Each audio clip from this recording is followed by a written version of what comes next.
What's up? It's your boy Carcino here once again.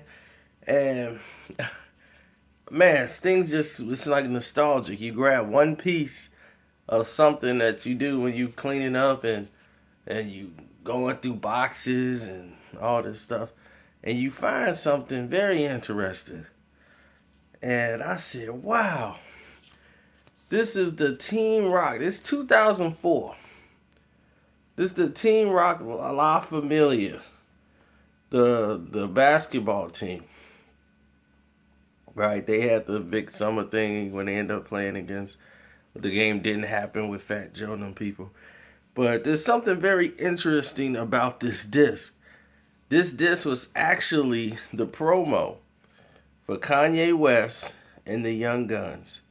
We would pass this out at a party because they had a bunch of this stuff. You know, if you've been to any promotional party, if you've been with anything in the industry for magazines, publications, or media coverage for something else, or A&R, blah, blah, blah. All these meetings or these little get-togethers are so people can get familiar with the artists that are coming out.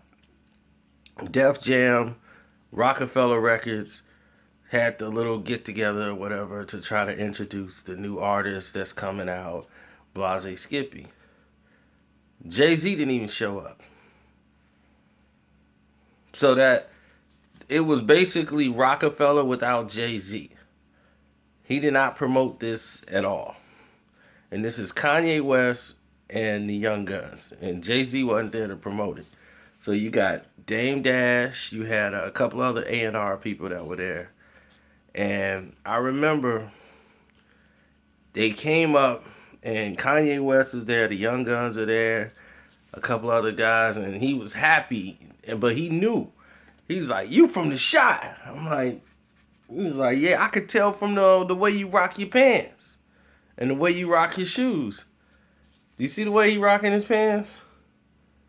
That's what Chi-Town people do the most. We rock the tags out in front of the pants. Most people don't do that. That's a Chi-Town look. Now, Kanye album came out first, and then 2 weeks later, Young Gunz album came out.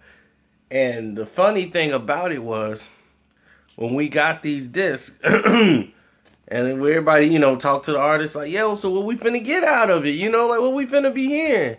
And this and that. The Young Gunz was, oh man, it's gonna be more of that raw hip hop and this and that. You talk to Kanye West, it was, oh, what you gonna see is a graphic movie. The first song I got, right? It's all set up. I mean, energy, belief. He had all these stuff. He was doing freestyles to songs that weren't even on the album. Kanye West was the best salesman and better believer of his own project than anybody I've seen do it. I mean, he sold the people right there. He sold the media. And it was funny because he dissed the Young Gunz. Chris and Neef and all them. He dissed them. While they were there, he dissed them. And he dissed everybody. He was like, I knew y'all gonna write me off. Y'all don't know me. I'm a producer. Y'all write me off and y'all gonna say they album better. But I'm telling y'all, and they on my label, and they my homies. And they know my album way better than theirs. Oh my gosh. And they laughing. He was like, my album way better. Go cop this too. It's cold. But my album is the next level. College Dropout. And I said, I can't wait to play this because I want to hear what he's talking about. Then he was doing some rhyming, like freestyling. They was hitting the glass, and he talking about Cosmopolitan he's doing all story raps. And it was freestyle. So it was crazy. But if you got one of these, you've been at a promotional event. Or somebody just threw them to you. Because this is what happens. This was back when they used to promote music. Money actually went into a little bit of the budget. They'll press up some little samplets, snippets or whatever and put them on there. Give them to you. Boom. Drop them to you so you can get some idea of what the album is going to be about. So it was quite entertaining to see Kanye when he was like coming up and getting turned up, you know, because he's happy about his project. But that also goes to show people who want to be artists too, that you got to have some type of personality. You got to be able to sell your product. Like, people don't know you. They want to know you. They want to know who you are, what your project is about. But you have to be, if you're not excited about it, Kanye was like, yeah, you know, I got Jesus Walks, I got this on there.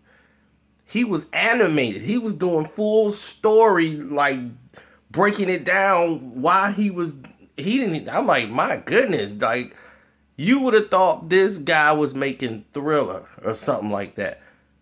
That's how passionate he was about the project. Like, he knew, like, people ain't even ready for it. Wait, they gonna be blown away when they hear this out. That's how excited he was about College Dropout. He was really happy that it was finally getting put out. And he got songs that he didn't get a chance to work on because he couldn't complete the beat.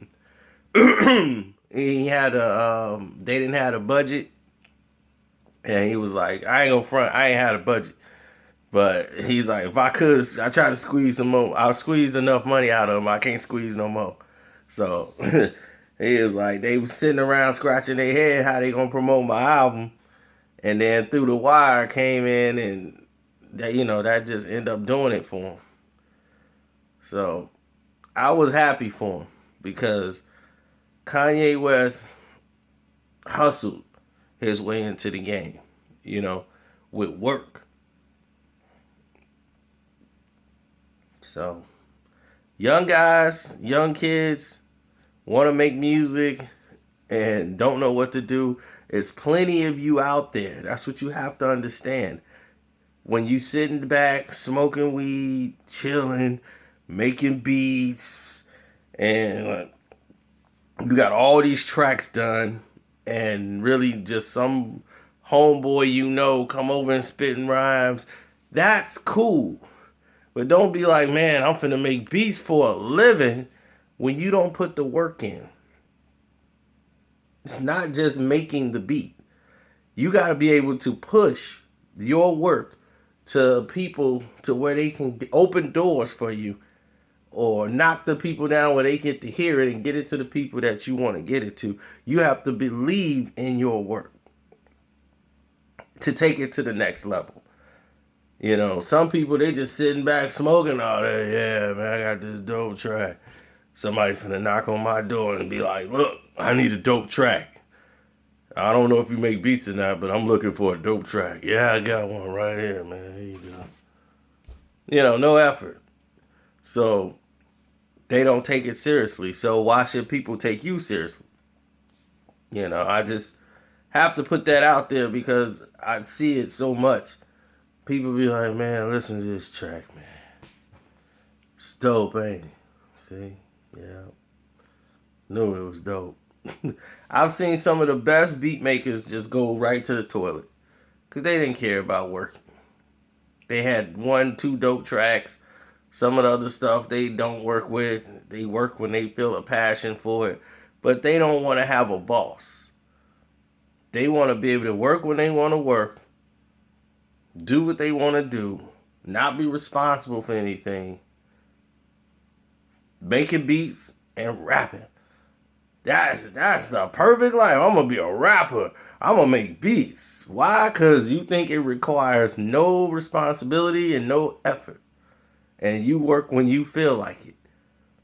Don't work that way. And when you find out it don't work that way, if you really want to go to the next level, then that's when you like, dang, I got to work.